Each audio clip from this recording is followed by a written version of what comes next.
오늘 우리가 같이 읽게 된 이 시편 31편의 말씀, 오늘 제목은 같이 한번 읽어볼까요? 고통 속에 무너질 때 붙드시는 주님. 고통 속에 무너질 때 붙드시는 주님을 함께 경험하는 귀한 밤 되기를 간절히 원합니다.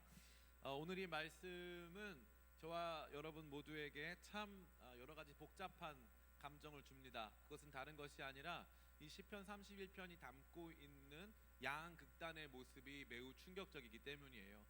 첫 번째로 이 시편 31편은 고난을 그 중심적인 내용으로 삼고 있습니다. 우리 같이 말씀을 한번 읽어볼까요? 우리 9절 말씀이죠. 9절부터 10절 같이 읽습니다. 시작. 여호와여, 내가 고통 중에 있사오니 내게 은혜를 베푸소서. 내가 근심 때문에 눈과 영혼과 몸이 쇠하였나이다. 내 일생을 슬픔으로 보내며 나의 연수를 탄식으로 보내며 내 기력이 나의 죄악 때문에 약하여지며 나의 뼈가 쇠하도소이다. 이거 한번 띄어놔 주세요. 여기 보면요, 9절부터 보면은 눈과 영혼과 몸, 그리고 10절에 보면은 나의 뼈. 그러니까 이거는 육체적이고 또 감정적이고 뿐만 아니라 내 영혼, 내 영적인 부분까지 총체적으로 어마어마한 고난을 당하고 있다라는 것을 말해주는 것입니다. 그런데 동시에 이 말씀은 하나님을 깊이 의지하고 신뢰하는 내용도 많이 다루어주고 있고요.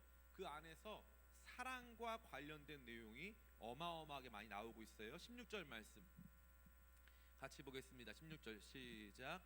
주의 얼굴을 주의 종에게 비추시고 주의 사랑하심으로 나를 구원하소서. 21절 같이 읽겠습니다. 시작. 여호와를 찬송할지어다. 견고한 성에서 그의 놀라운 사랑을 내게 보이셨음이로다. 아멘. 그러니까 하나님의 사랑을 많이 경험하고, 거기뿐만 아니라 다 읽진 않았지만 19절에도 보면은 주를 두려워하는 자를 위하여 쌓아두신 은혜, 곧 주께 피하는 자를 위해서 인생 앞에 베푸신 은혜, 뭐 인자하심, 사랑과 연관된 단어들이 아주 많이 등장합니다. 근데 한마디로 뭐냐 하면은 죽을 듯이 힘들고요, 죽을 듯이 힘들고 또 완전히 회복될 수 없을 만큼, 그 어떤 소망도 없을 만큼 힘든데 동시에 하나님의 사랑이 너무 믿어지고 경험되고 하나님의 사랑 때문에 그나마 살고 있는 상태를 보여주는 거예요.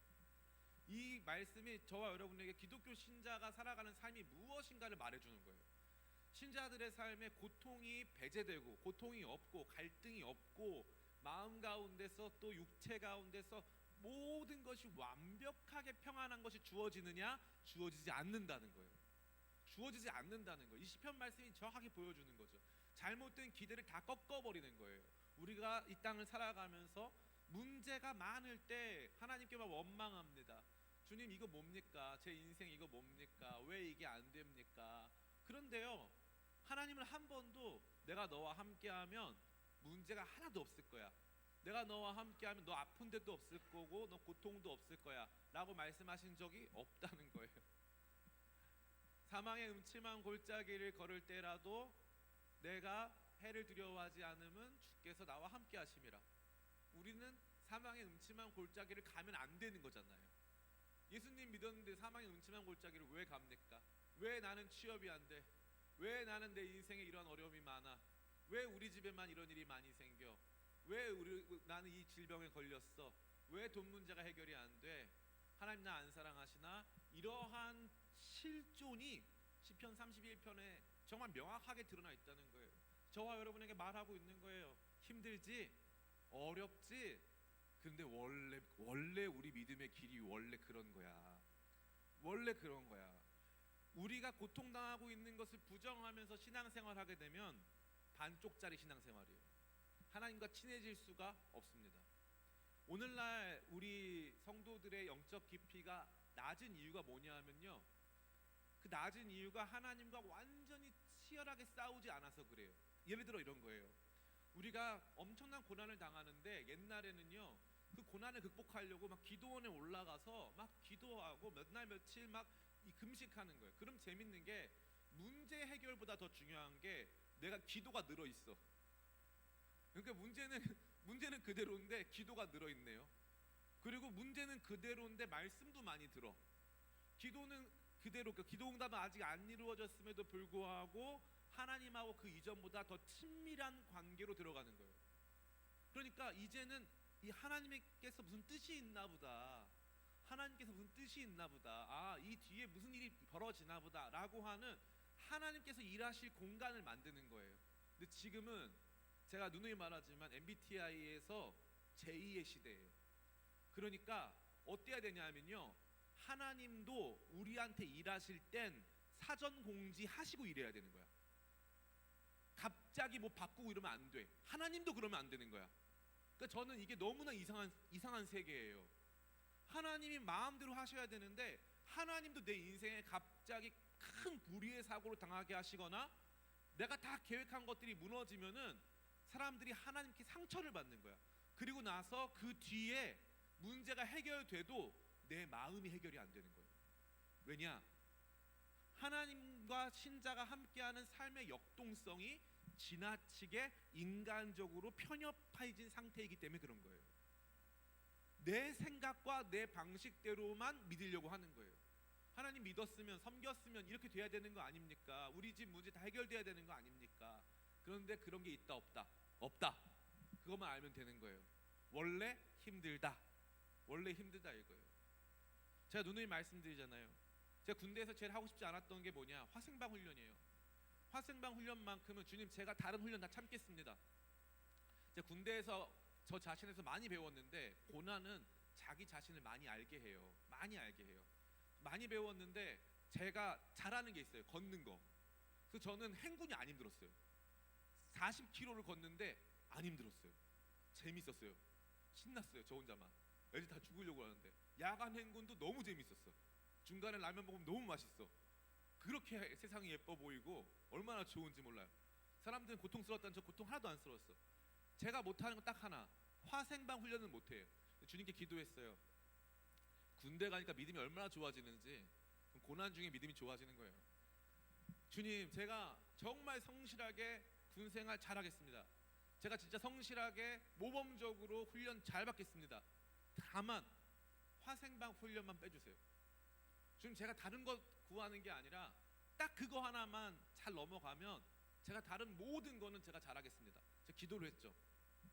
기도를 했는데, 그래서 이제 화생방 당일이 됐고, 이제 갑자기 다리 아프다고 막 갑자기 진짜 아팠던 것 같기도 하고 아닌 것 같기도 한데 그냥 아픈 것 같아요라고 계속 얘기를 해가지고 약간 뒤쪽에서 걷다가 신발끈 풀어진 척하고 약간 뒷줄로 걷고 막 이렇게 해가지고 자꾸 제가 이제 뒤로, 맨 뒤로 갔어요. 왜냐하면 이제 그 GS탄이라고 하는데 화생방 훈련에 사용하는 그 가스가 있단 말이에요. 그 가스가 이제 굉장히 매캐한 가스인데, 우리 최루탄 가스 같은 건데, 그거 딱 맡으면은 이제 콧물, 눈물, 뭐 침부터 다 나와요. 그걸 이제 좀 적게 제가 좀 맡아보겠다고 맨 뒤로 가면 나을까 싶어서 이제 기도하고, 그냥 한 것도 아니에요. 기도하고 하나님 능력을 의지하고 기도하고 화생방 훈련 맨 뒷줄로 갔어요. 갔는데 너무 감사하게 그 과정에서 순탄하게 저를 고통스러워하니까 맨 뒤에 세워줬단 말이죠. 그러고 나서 이제 딱 훈련 직전에 갑자기 거기에 있는 그 화생방 훈련에 가면 조교님이 딱 계신데, 조교님이 자, 전군 뒤로 돌아 그러는 거예요. 제가 1번으로 들어갔어요. 제 눈앞에서 탄이 터지고 제가 1번으로 들어갔어요. 그러고 나서 이게 이제 막 그 가스가 들어오기 시작하는데 그 뒤는 기억이 안 나요. 그게 총 들고 들어가거든요. 총 들고 들어가는데 총이랑 이제 다 이렇게 그 군장을 메고 간단 말이에요. 근데 저는 그때 제가 탈출을 한 거예요. 너무 고통스러워가지고. 그 뒤에 있는 같이 훈련받던 병사들이 저한테 형 총 놓고 갔어 이러면서 총 들고 와줬어요. 걔네들도 고통스러운데. 저는 그때 참 신기했어요. 예수님 믿으면 면제돼야 될 거 아니에요. 예수님 믿으면 문제 다 해결돼야 될 거 아니에요. 그런데 우리는 문제 해결을 받는 신앙이 아니에요. 여러분, 저한테 갖고 와 보세요. 성경에서 기도해서 문제가 해결된 거, 상황이 극복된 거, 그게 여러분이 생각하는 것처럼 되는 건지, 갑자기 모든 것이 되는 건지 그렇지 않다는 거예요. 다 하나님께서는 그 과정을 허락하시고 그 뒤에 어려움을 해결하시는 그 과정 속에서 하나님을 알게 하시는 거지, 어려움 자체가 한 번에 없어지고 상황이 다 괜찮아지는 일은 있다 없다? 없다는 거예요. 여러분 기도하면 로또 된다 안 된다? 안 된다. 로또가 되면 기도해서 된 거예요? 그냥 된 거예요? 그냥 된 거예요. 네. 기도했다고 해서 이게 바뀌고 하지 않아요. 잘 들으셔야 돼요. 제가 기도의 능력을 부정하는 게 아니에요. 신자들은 근본적으로 고통이 뒤따라요. 고통 없는 삶은 없어요. 사는 건 다 고통이란 말이에요. 근데 그 고민이 이 말씀 속에 오롯이 들어가 있는 거예요. 얼마나 고통스러우면 아예 대놓고 말하잖아요. 여호와여 내가 고통 중에 있사오니 내게 은혜를 베푸소서. 내가 근심 때문에 눈과 영혼과 몸이 쇠하였나이다. 10절에 내 일생을 슬픔으로 보내며, 그러니까 얼마나 이 사람이 지금 맺힌 게 많냐 하면 내 일생을 슬픔으로 보내며 나의 연수를 탄식으로 보내며 내 기력이 나의 죄악 때문에 약하여지면 내 뼈가 쇠하도소이다. 그냥 몸에 힘이 아무것도 없고 아무것도 할 수가 없는 날이 온다라는 거죠. 온다. 이게 뭐다? 이게 크리스찬의 삶이다. 이거를 모르면 안 돼요. 이 고통이 있다라는 것을 여러분들이 모르면 안 되는 거예요. 이 고통이 있다는 걸 그대로 받아들이는 거예요. 받아들이는 거. 제 신대원 때 지금 생각해 보면 재밌는 게 뭐냐면은 목사님들이 오셔가지고 막 이제 본인들 교회 잘된 얘기를 막 해줘요. 그럼 신대원 같은 큰 데서 전도사님들 막 가르치는 데서 와서 설교하시는 분들은 얼마나 대단한 분들이겠어요. 큰 교회 목사님들이시겠죠. 그 분들이 막 이렇게 신대원에 보면은 정말 막 하나님께서 역사하시는 내용 막 기도했더니 엄청난 일이 벌어진 거 막 설교해요. 우리는 다 그런 설교만 듣고 신대원을 졸업한 거예요. 근데 너무 놀랍게 저만 특별히 믿음이 좋았나 봐요. 저만.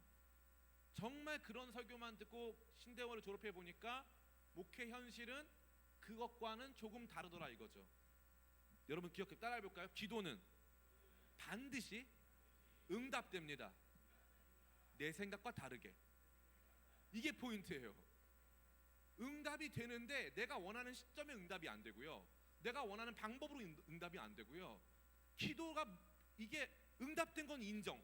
응답 인정. 그런데 뭔가 마음이 시원하지 않아야 정상적인 응답이에요. 이게 재밌어요. 기도가 응답이 됐어. 맞아 됐어. 주님 우리 아들 장가 보내주세요 했더니 장가가 갔어. 그러면 기도 끝나나요? 거기서 시작인가요? 기도 시작이에요.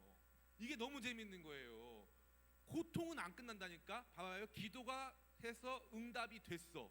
기도가 돼서 응답이 됐는데 그러면 고통이 끝나야 될 거 아니에요? 안 끝나.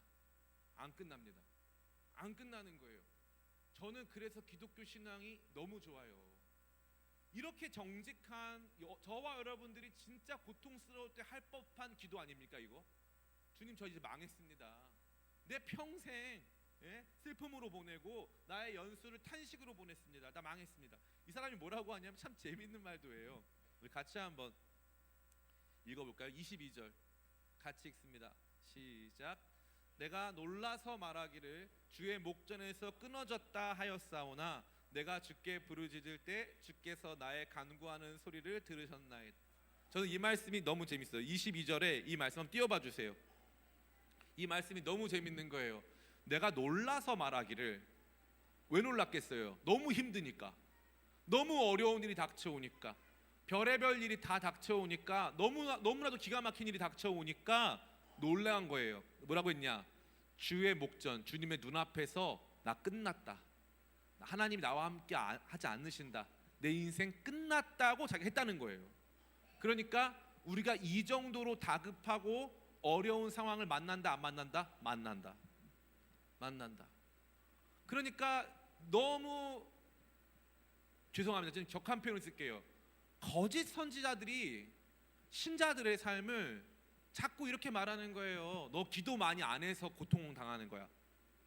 너 헌금 많이 안 해서 그렇게 되는 거야. 너 하나님 앞에 온전히 살지 못해서 그렇게 되는 거야. 아니에요.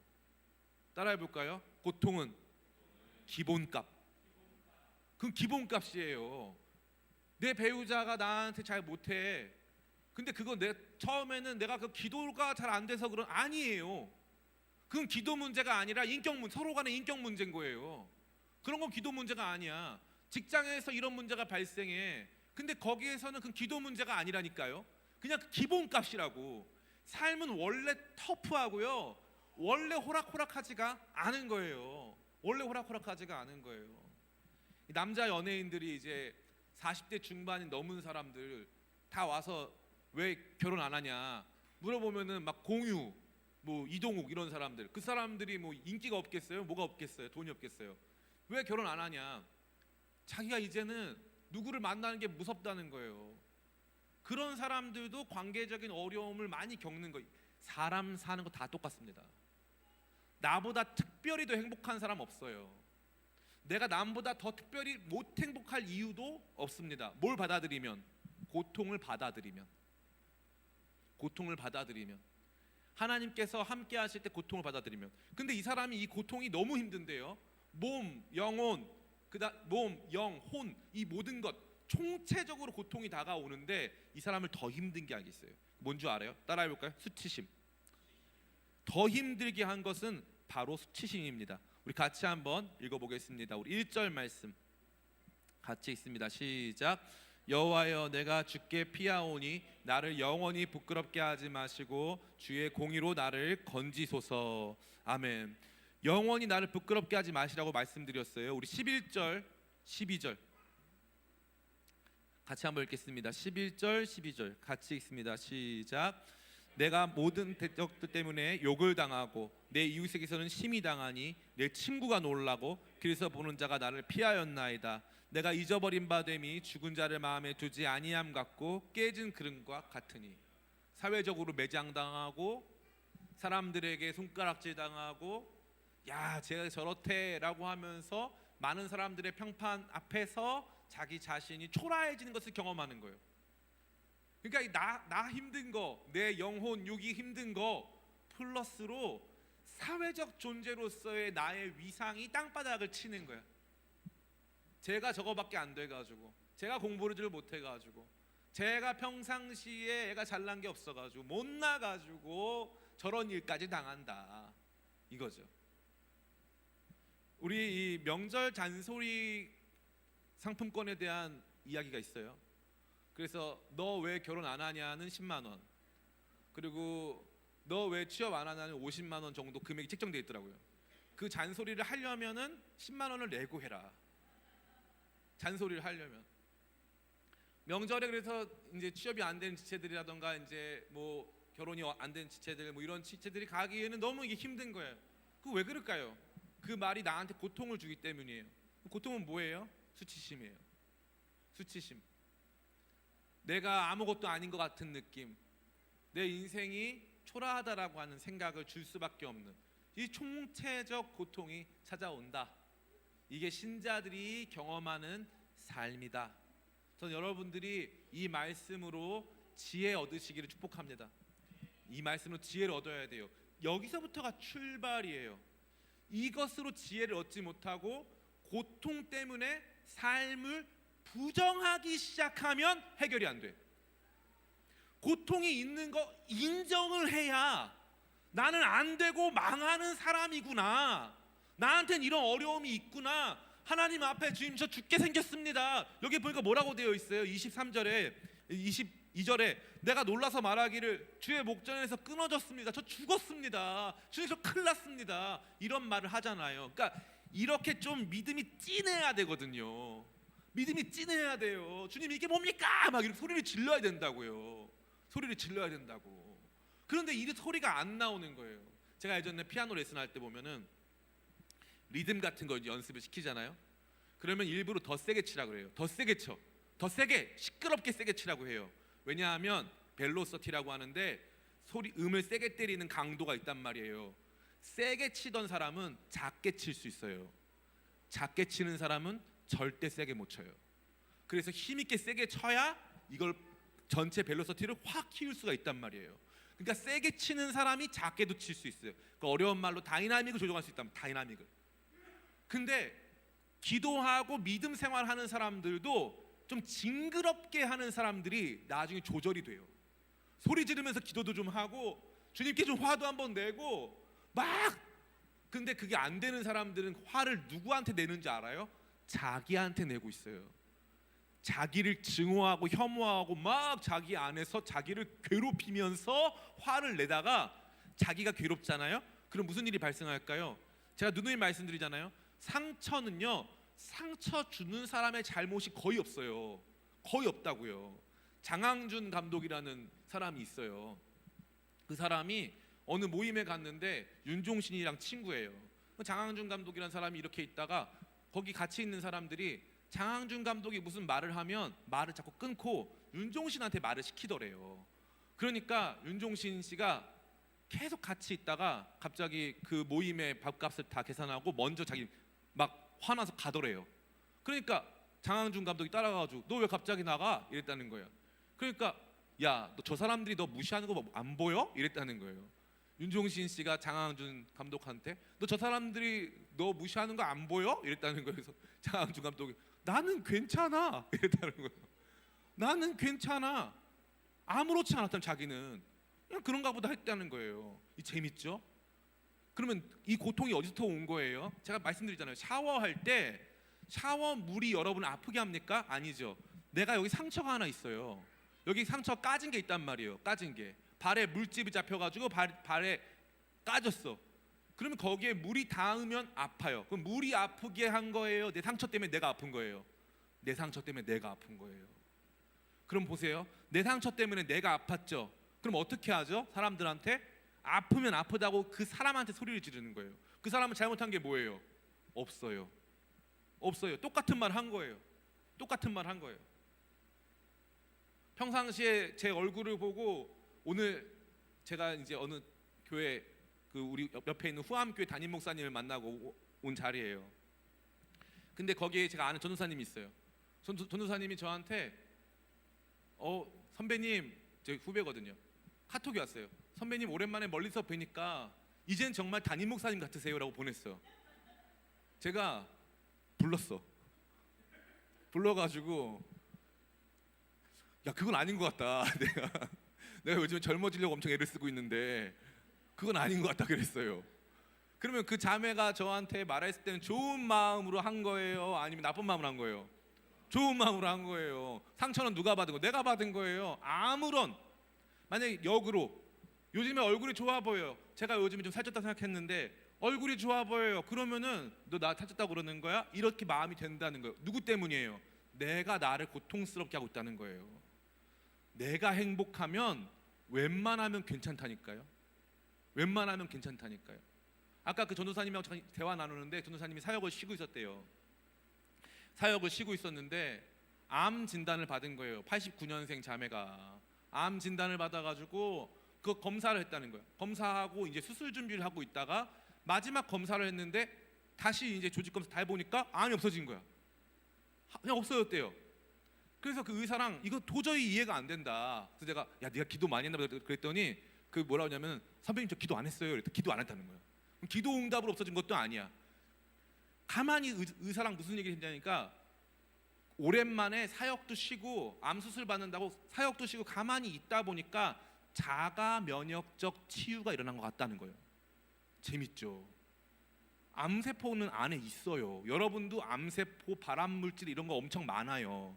그런데 그게 질병으로 나타나는 건요, 내가 면역이 떨어지고 내가 취약해지고 내가 마음이 무너지면은, 삶이 무너지면은 그때 그 고통이 우리에게 질병이 되는 거예요. 그러니까 내가 회복되면 다 괜찮은 거예요. 이 말씀이 얼마나 좋아요. 내가 놀라서 말하기를 주의 목전에서 끊어졌다. 저 주님 저 죽었습니다 막 말했다는 거예요. 저 끝났습니다. 이러니까 다른 사람한테 화풀이를 안 해요. 다윗의 특징이 뭡니까? 다른 사람한테 화풀이를 많이 안 해요. 다윗은 언제나 자기 책임이에요. 사울은 언제나 뭐예요? 언제나 사울은 다윗 책임이에요.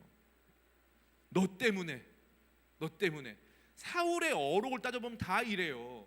요나단이 와가지고 사울한테 와가지고 아버지 왜 그러십니까? 다윗은 나쁜 사람이 아니에요. 그랬더니 이 요망한 창기의 자식아 자기 아내이자 요나단의 엄마한테 창기라고 얘기를 했잖아요. 그 말은 뭐예요? 평상시에 그 엄마에 대해서 당신 같은 여자를 내가 만났기 때문에 내 인생이 비참해진 거야. 그러니까 모든 언어가 폭력적으로 나오는 이유는 자기가 화목하지가 않아서 그래요. 자기가 편안하지가 않은 거예요. 그리고 무슨 문제만 생기면은 다윗 때문에 그렇다고 생각하고 다윗을 죽이면 괜찮아질 줄 아는 거예요. 이 문제는 다윗 때문에, 이건 누구 때문에, 이건 어떻게, 남 핑계를 대는 거예요. 남 핑계를.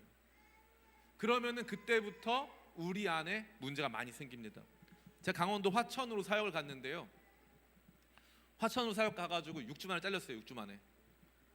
저는 그때 제가 굉장히 대단한 사역자 생각했는데 6주 만에 잘리고 나서 많은 생각이 들었어요.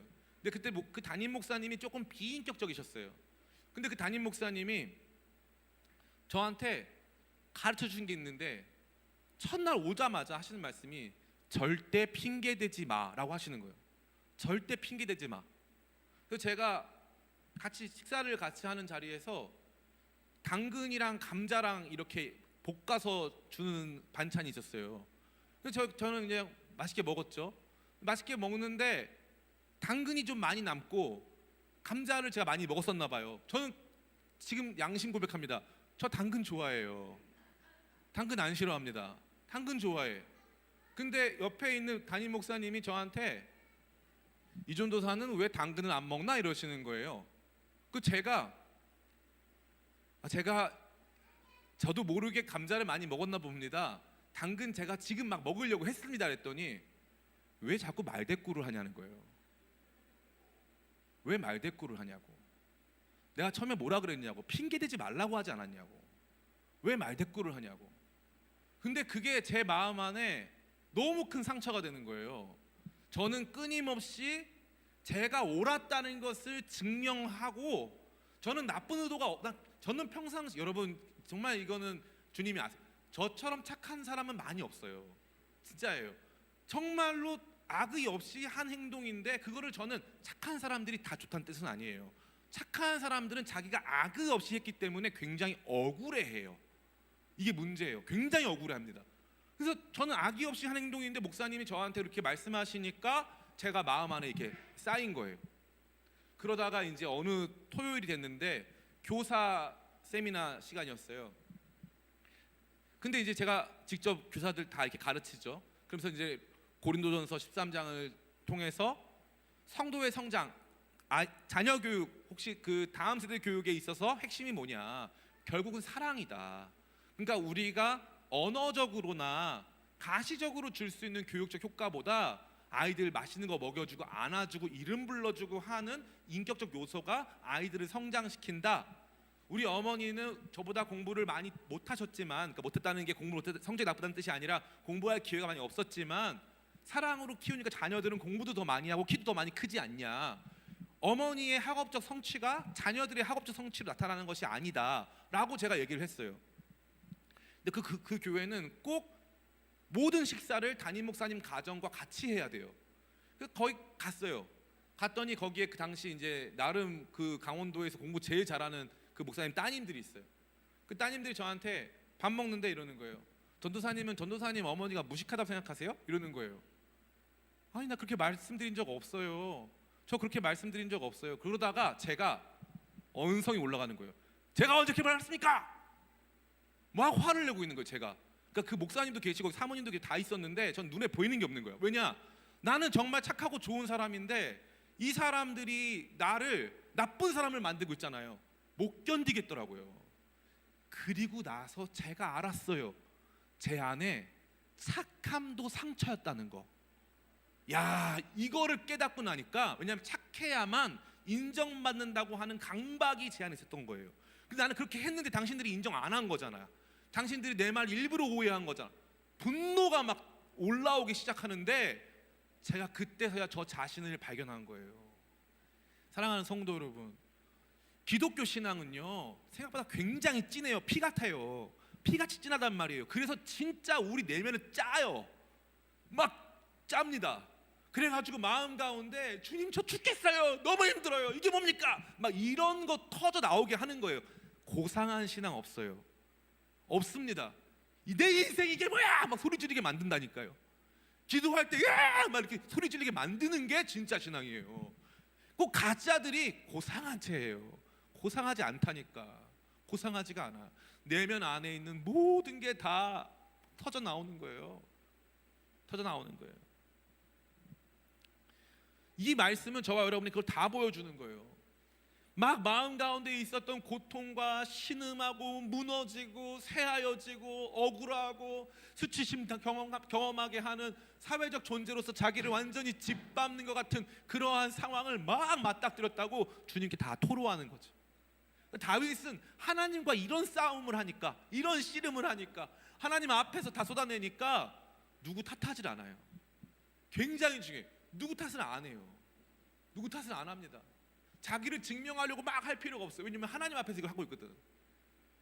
여러분 잘 보셔야 돼요. 여러분이 여러분의 고통을 조금 과장하거나 왜곡하거나 고통을 누군가에게 더 부풀려 말하고 싶은 열망이 있다면 실상 여러분이 하나님 앞에서 이걸 끌어내 본 적이 없는 거예요.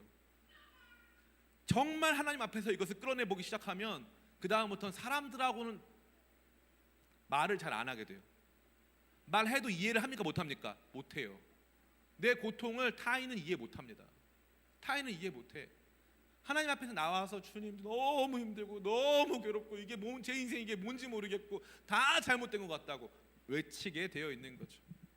그래서 그냥 마냥 잘 되고 모든 것이 평안하고 아무 문제 없습니다.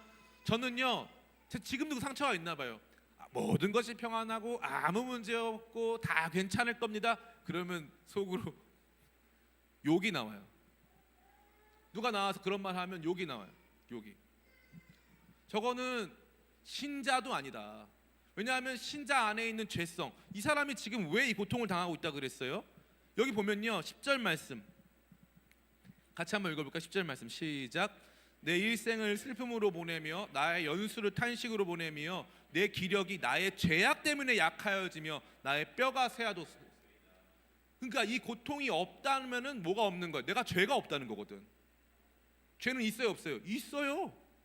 죄는 지금도 있어요. 죄가 여러분의 삶에 지금도 있는 줄 믿습니다. 그래서 은혜가 지금도 필요한 거예요. 아멘. 죄가 우리 가운데 있는데 죄는 잘못된 집착, 하나님 아닌 것을 하나님으로 섬기는 거, 하나님과 멀어진 모든 상태를 말하는 거 아니겠습니까? 이 죄 때문에 내가 고통당하고 막 힘든데 고통이 없다? 그러면 이상한 거예요. 그러면 마비가 일어났거나 여러분 신경에 크나큰 문제가 발생한 거예요. 이 고통에 대해서 여러분들이 깊이 묵상하고 이 말씀이 정말 우리가 살아갈 때 이 시편 말씀이 떠올라서 야 맞아 그 시편 기자가 뼈가 다 쇠한다고 했는데 이거구나. 정말 이게 내 안에 이런 고통이 이런 어려움이 있는 줄 몰랐는데 이게 진짜 우리 삶에 늘 있는 거구나 라는 것을 깊이 깨닫고 또 이것으로 놀랍게 이 말씀 주시는 것은 여러분의 고통을 옹호하거나 여러분 고통당하는 여러분에 대해서 정죄하는 것이 아니라 따라해 볼까요? 공감하신다. 공감하시는 거예요. 이 말씀은 너 이만큼 힘들지? 이 다윗의 노래인데 다윗도 이만큼 힘들었어. 이렇게 어려웠어. 산다는 게 이렇게 힘들어. 저는 그 말씀이 너무 좋아요. 지금도 저는 지금 제일 화가 나는 게 뭐냐면은 오늘도 그 목사님이랑 그 얘기를 했는데 실명 거론하면서 우리가 다 아는 유명한 목사님들 있잖아요. 그분은 지금 무슨 문제 때문에 힘들고 어떤 목사님은 무슨 문제 때문에 힘들고 유명한 그분은 다 그 고통의 문제가 있다는 거예요. 그리고 연예인들도 겉으로 봤을 땐 멀쩡해 보이는데 뭐 부채 문제, 도박 문제, 마약 문제, 관계적인 문제 때문에 신음하는 사람들이 세고 싶다는 거예요. 그 말 들으니까 제 마음이 어땠는지 아세요? 위로를 받았어요. 위로를 받았다고요. 이게 목사님 다른 사람의 불행을 통해서 위로를 받는다고요? 그건 아닌데 어떤 위로가 있었냐면 삶은 다 누구에게나 힘든 거구나. 그런데 재밌는 건 그 다음에 화가 나는 거예요. 왜 그러면 신대원에 와서 설교할 때 자기 힘들단 말 안 했어? 와가지고 만약에 그 초대형교회 목사님 오셔가지고 여러분 목회하지 마세요. 장난 아닙니다. 이거 진짜 힘들어요. 여러분 함부로 덤빌 거 아니에요. 이거 하지마. 다 그만둬. 이렇게 해줬으면 우리가 진짜 힘든가? 그럼 뭐 때문에 힘드시지? 라고 했을 거 아니에요. 다 부풀려요. 다 자기 잘난 척하고 다 멋있는 척하고 아무 문제 없는 척한단 말이에요. 그거에 속지 말아요. 다윗은요 약한 척했어요. 약했어요. 요셉은요 약했어요. 모세는 약했어요. 여호수아도 약했어요. 처음부터 끝까지 일관적으로 강한 사람 아무도 없어요. 목사님, 예수님은요? 예수님은 겟세마네 동산에 올라가셔서 아버지여, 할 수만 있으면 이 잔을 내게서 옮겨 달라고 고백하셨어요. 이 고통을 내게서 옮겨 달라고. 너무 힘드니까. 십자가는 약해지는 거예요. 약해지는 거. 저는 주님 앞에서 여러분들이 주님 앞에서 마음껏 약해지시고 주님 앞에서 여러분의 고통을 다 올려드리면서 주님께 해소하여 여러분 자신과 타인에게는 여유롭고 여러분 자신과 타인에게는 도리어 아름다운 모습이 되시기를 축복합니다. 자, 그렇다면 이러한 고통 속에서 다윗이 무엇을 경험하게 됐느냐라는 것이죠. 오늘 본문에서 가장 많이 나오는 특정한 장소가 있어요. 어딜까요? 맞추시면 선물. 가장 많이 나오는 장소 어딜까요? 우리 노엘이 여기 보니까 뭐가, 제가 읽어봐 줄 테니까 이 중에 뭐가 제일 많이 나오나 한번 보세요. 2절과 3절입니다. 내가 귀를 기울여 속히 건지시고 내게 귀를 기울여 속히 건지시고 내게 견고한 바위와 구원하는 산성이 되소서. 3절에 주는 나의 반석과 산성이시니 그러므로 주의 이름을 생각하셔서 나를 인도하시고 지도하소서. 제일 많이 나오는 장소. 그렇죠. 박수 한번 쳐주세요. 노엘이 대단합니다. 그걸 맞췄어. 아무도 몰랐을 텐데 어떻게 딱 맞췄어요. 산성이라는 표현이 이 말씀에 정말 많이 등장합니다. 우리 21절 말씀도 같이 한번 볼까요? 21절 같이 읽습니다. 시작. 여호와를 찬송할지어다. 견고한 성에서 그의 놀라운 사랑을 내게 보이셨음이로다. 아멘. 그러니까 다 보니까 성과 관련되어 있네요. 성과. 이 이스라엘은 지금도 기념하는 굉장히 중요한 장소와 그 사건이 있어요. 그거를 뭐라고 하냐면은 마사다 항쟁이라고 해요. 나중에 찾아보세요. 마사다 항쟁. 이 마사다 항쟁은 이 AD 70년에 로마 정부가 완전히 이스라엘을 이제 초토화시키겠다, 예루살렘 초토화시키겠다고 해가지고 공격해서 성전을 부셔버려요. 그리고 나니까 이스라엘 사람들이 이거 안 된다 해가지고 끝까지 싸우는데 거기에 950명 정도 되는 사람들이 마사다라고 하는 산에 있는 성으로 올라갑니다. 그러면 로마 제국의 군대와 대항해서 이 마사다에 있는 950명이 무려 2년을 버텨요. 2년을 950명이 2년을 버텨요. 싸워요. 그래서 그 마사다가 오늘 여기 등장하는 산성이란 뜻이에요. 마사다. 너무 재밌어요. 마사다 항쟁이 보여주는 그 그림이 바로 그 그림이에요. 로마 군대가 수만 명이 올라와도 그 900명짜리 군대를 절대 못 이겨요. 뭐 때문에? 산성 때문에. 산성. 올라가기가 너무 힘들어요. 이 말은 뭐냐 하면요, 따라해볼까요? 나의 힘이 아니라 하나님의 힘으로. 예, 그걸 말하는 거예요. 나는 벌써 지금 이 고통이면 무너져야 됐고요, 이 상황이면 나는 끝나야만 되는 거예요. 나는 지금 이 정도까지 내려왔으면 이제는 다시 올라갈 수가 없다라고 생각하는 거 정상인 거예요. 내 힘으로는. 근데 내 전투는 실력은 그거야. 근데 내가 만약에 똑같은 상황인데 내가 산성에 들어가 있어요. 그러면 산성에 들어가 있으면은 30명이 5,000명하고 싸울 수 있어요. 왜냐하면 올라오는 길이 너무 좁아가지고 30명이 딱 버티기만 있으면, 작은 힘만 있으면 큰 적을 물리칠 수 있는 게 산성이에요. 산성. 그런데 다윗이 계속 뭐라고 하는 거예요? 주님이 나의 산성입니다. 산성입니다. 그 말은 뭐냐 하면 이 고통 속을 이기게 하는 힘이 있는데 나 무너지고 완전히 끝나버린 줄 알았는데 거기에서 내 힘이 아니라, 나는 싸우지도 않았어요. 나 기도도 안 했어. 근데 하나님이 나 지켜주셨어. 하나님이 나와 함께 해주셨어. 그래서 하나님 은혜로 버텨서 한 걸음 이겨내고 한 걸음 이겨내고 한 걸음 이겨냈다 이 말이에요. 이게 산성이에요. 이게 산성. 분당 우리 교회 이찬수 목사님이 맨날 간증하잖아요. 이 교회 부흥시키겠다고 아버지가 40일 금식 기도하다가 돌아가셨어요. 그 어머니가 혼자서 자녀들을 키우다가 미국으로 정말 최빈층으로 해서 미국으로 이제 이민을 갔어. 거기 가가지고 막 설거지하고 고통스러운 시간을 막 다 보낸 거예요, 온 가족이. 그러니까 이제 나이 먹어서 이찬수 목사님이 그 엄마 권사님한테, 사모님한테, 엄마 그때 우리 너무 힘들었는데 어떻게 견뎠냐고, 어떻게 견뎠어? 그랬더니 그 사모님이 그러다는 거예요. 나는 기억이 잘 안 나. 기억이 잘 안 나. 그냥 다 지나왔어. 그 엄마의 실력으로는 못 이겨요.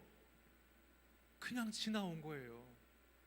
그냥 하나님께서 또 은혜 주시고 또 은혜 주셔서 한 걸음 한 걸음 그냥 지나온 거예요. 몸도 마음도 연약하나 새 힘 받아 살았네. 한량 없이 부으시는 주의 은혜 족하다. 몸도 마음도 연약한데 새 힘 받아서 요만큼 살고 요만큼 산 거야. 근데 그거를 다윗이 뭐라고 느꼈냐 하면은, 나는 못 싸우는 상황이고 싸울 수도 없고 싸울 실력도 없는데 그 상황을 하나님께서 팍 잡아가지고 나를 지키신 거예요. 하나님이 나 지키셨구나. 이거 경험한 거야. 하나님이 나를 팍 안아서 지켜주시는 거예요. 예? 얼마나 로맨틱합니까? 얼마나 아름다워요. 다윗이 고통 중에 그걸 경험한 거예요. 고통은요, 하나님의 산성을 경험하게 하는 시간인 줄 믿습니다. 이게 진짜 중요한 거예요. 제가 요즘 그래요. 제 상황으로 봤을 때는, 지금 우리 교회나 저 개인의 상황으로 봤을 때는 지금 완전히 무너져야 돼요. 완전히 무너져야 됩니다. 그럴 일이 한두 가지가 아니에요. 그런데 너무 놀랍게 자고 일어나면 하나님이 새 소망을 주시고 새 힘을 주시고 성도들에 대한 사랑을 주시고 능력을 부어주고 계세요. 이거 저는요, 제 힘이 아니에요. 하나님이 저를 안아주시는 거예요. 다른 사람의 비난과 비판 왜 없겠어요? 근데 그거 안 듣게 이렇게 해주시는 거예요. 어떤 할머니가 집에서 키우는 강아지가 아파가지고 병원에 갔어요. 검사를 다 받았어요. 근데 이 강아지가 이제 죽어야 되는 병인 거예요. 그러니까 수의사 선생님이 이렇게 말을 하는데, 강아지가 이제 오래 못 살 거라고 말을 하는데, 할머니가 강아지 귀를 이렇게 막아 듣지 말라고. 강아지 귀를 막으면서 다시 한번 말씀해 보세요. 그래가지고 강아지가 그 무서운 말은 듣지 말라고 막아주더라고. 제가 보면서 하나님 저한테 그러시는 것 같아요. 야 요한아, 너 그 말은 듣지 말아라. 그 사람들의 평가 듣지 말아라. 하나님이 산성으로 나를 둘러서 진치고 보호하시는 거예요. 이것이 하나님의 보호하심인 줄 믿습니다. 세상은 우리를 무너뜨리는데 하나님은 우리를 안아주세요. 하나님은 우리를 다시 서게 하시는 거예요. 다시 살게 하시는 거예요. 새로운 소망으로 나아갈 수 있는 작은 힘을 주신다는 것입니다. 그러면 이와 같이 철저하게 무너지고 고통하고 신음하고 하나님께 막 소리를 지르고 비명을 지를 만큼 고통스러운 우리가 산성을 경험하는 그 경험이 다윗에게는 무엇이었느냐? 따라해 볼까요? 사랑이에요. 사랑. 같이 한번 읽어보겠습니다. 21절 이 말씀 읽고 같이 말씀 마칠게요. 21절 같이 읽습니다. 시작. 여호와를 찬송할지어다. 견고한 성에서 그의 놀라운 사랑을 내게 보이셨음이로다. 아멘. 견고한 성에서 그 놀라운 사랑, 나를 안아주시고 그 고통 속에서 무너지고 있는 나를 쫙 안아주셔가지고 괜찮을 거야 해주시는 그 주님 앞에서 사랑을 느끼는 거예요. 사랑을 그 사랑이 나를 살게 하는 거예요. 그 사랑이. 제가 너무 힘들잖아요. 그럼 저희 어머니가 저한테 전화하셔가지고 사랑한다고, 사랑해, 우리 아들 사랑한다, 최고 멋있는 아들이야, 그런 말을 해줘요. 그게 별거 아닌 게 아니에요. 너는 이게 아주 훌륭한 사람이잖아, 넌 이게 멋있는 사람이잖아, 너 괜찮은 사람이잖아. 그 말 한마디가 우리 엄마가 날 그렇게 생각해 준다고? 그러면 한 번 또 살아야지. 그럼 포기할 수 없지. 이 마음을 준다는 거예요. 여러분 자녀들이 있는 분들 꼭 가서 내가 너 때문에 산다, 너 나한테 정말 소중한 사람, 너 최고야, 너 공부 못해도 돼. 상관없어. 너가 있는 게 최고야. 이렇게 말씀해 주시길 축복합니다. 그게 내면에 엄청난 힘을 주는 거예요. 하나님이 우리를 산성으로 끌어안으시면서 내가 너 사랑하니까 괜찮아 해주실 때 주님께서 상황을 보호하시는 그 산성의 힘보다 주님께서 주시는 사랑의 힘이 더 큰 거예요. 저는 여러분들이 고난 가운데서 산성으로 우리를 두르시고 우리를 보호하시며 그분의 사랑으로 우리를 다시 한번 살게 하시는 주님을 경험하게 되시기를, 그리고 이것이 신자들의 삶이라는 것을 경험하게 되길 간절히 원합니다. 그래서 다윗이 뭐라고 고백하냐면, 여기까지는 모든 고백이 내가 얼마나 힘들었냐잖아요. 이제 그의 고백이 달라집니다. 우리 23절 24절 같이 읽을까요? 시작. 너희 모든 성도들아